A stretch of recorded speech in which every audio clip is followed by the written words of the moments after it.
So we've been here together in Addis Ababa for 3 days, intensely discussing how to transform pastoral development and policy thinking. For far too long, pastoral development has been premised on a set of narratives that have assumed that pastoralism is backward, that it needs transforming. Yet the research shows that pastoralism is indeed a highly adaptable, highly flexible, quite modern system of production. So we've been thinking, what does a new narrative for pastoral development and policy mean around 4 different themes. Pastoral mobility has long been seen as backward and primitive, unproductive, even damaging, and this has been the dominant narrative for a long time that's informed policies like settling pastoralists or delimiting livestock routes and tracks. But pastoral mobility is actually a strategic practice. Pastoralists in Western India, from the Rabari community that I worked with, migrate from a dryland region called Kutch towards central Gujarat, where they graze their animals on crop residues in the winter and summer months, going back to the dryland region Kutch to graze on grasses in the monsoon months. They take advantage of seasonal differences, but as well as differences in economy and in crop production in these areas to actually supplement and improve the diet and nutrition of their animals. So my research is in Duiret. It's a community, a Mazigh community in the south of Tunisia. The vast majority of Duiris are actually working and living outside of Duiret, 80%, mainly in Tunis, and then the rest are spread between France and Libya and Canada. Does being absent from Duiret mean the idea that we have of absence, which is non-presence? Throughout my research, I include the voices of this diasporic community. The presence of these people influences the way livestock is kept in Duiret. The Khlata is a social institution. People can keep their livestock through this collective herd and still have a second job, still be absent from Duiret. And the Khlata as an assemblage of relation also enables animal mobility, because by pooling the herds, you're also pooling the land. Misunderstandings of land and environment in the pastoralist context is common. Some of the narratives, such as animal grazing is causing rangeland degradation, biodiversity loss, and climate change is still dominant. When we're talking about ideas of conservation in rangelands, if we aren't being really careful in our thinking, it can have these assumptions from the past built into it. You know, what are we conserving? What are we protecting? It can exclude pastoralists. Policy practice on the ground is often entangled with local institutions and local authorities who also shape these policies. For example, in Indo-Tibet, China, so governments and pastoralists, they always reach out to monasteries and monastic organizations for land use decisions, and access to land is often the collective act of governments, pastoralists, monastic organizations, and monasteries.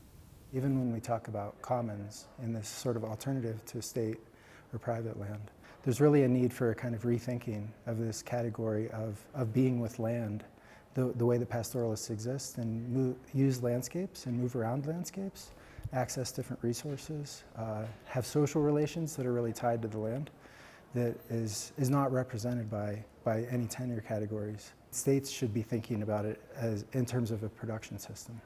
Forceful evictions were done between year 2000 to 2002 inside the protected areas of Sikkim. They thought that if they remove the pastoralist out of the landscape, then they can conserve the wildlife as well as the rangelands or the forest of Sikkim.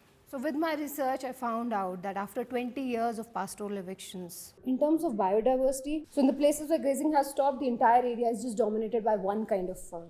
Whereas in the places where grazing continues, because the pressure is more, the biomass is less, but the biodiversity is more. So the number of species were comparatively 4 to 5 times in the places where grazing continues.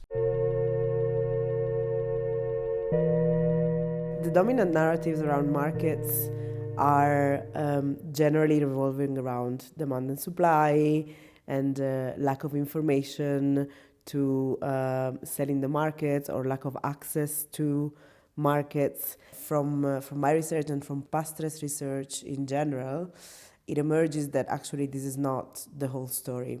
Because markets are, first of all, like political, social, cultural spaces where interaction between producers and consumers happens based on many factors, not only demand and supply. And these factors need to be taken into account because they really change the way pastoralists engage in market. For example, something that might seem illogical or irrational or non-economic for some economists might actually make a lot of sense for a pastoralist in terms of building trust with some industries or some buyers or things like that.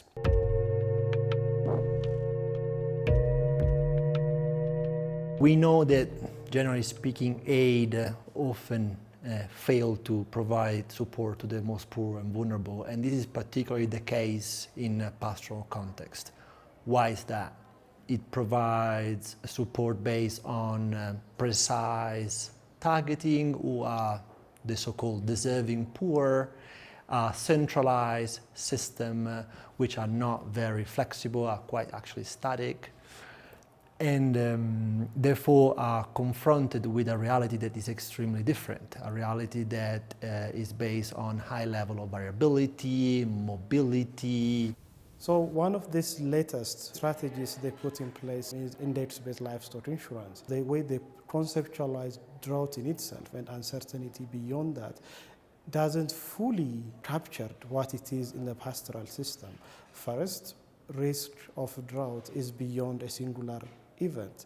It cuts across spatially, and there is an intertemporality of this risk. The second one is asset, which is livestock. It is not only individually owned, but rather family, kin, and collectively clans also own it. In northern Kenya, specifically Isiolo and Marsabit, we were trying to identify who are these people that the pastoralists turn to when they are in crisis. The herd owners are the first managers. They are the first person who encounter the challenges and also design how to respond. But then these herd owners have to have a very diverse networks. For example, they should rely on elders who have historical knowledge and also can predict events, on traditional healers for information and knowledge about different diseases. Motorcycle riders, these people could also transport the veterinary services.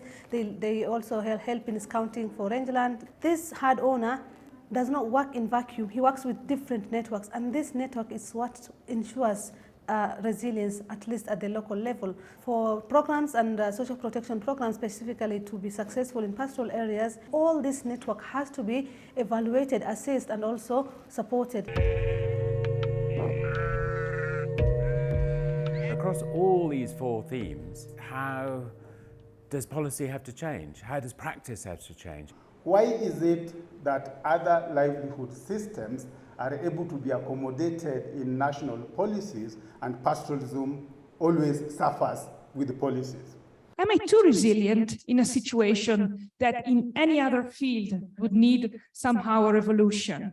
I'm too resilient, maybe. I need a framework that reflects my history and reflects, above all, my future. How do pastoralists interact with power? Or how does power interact with pastoralists?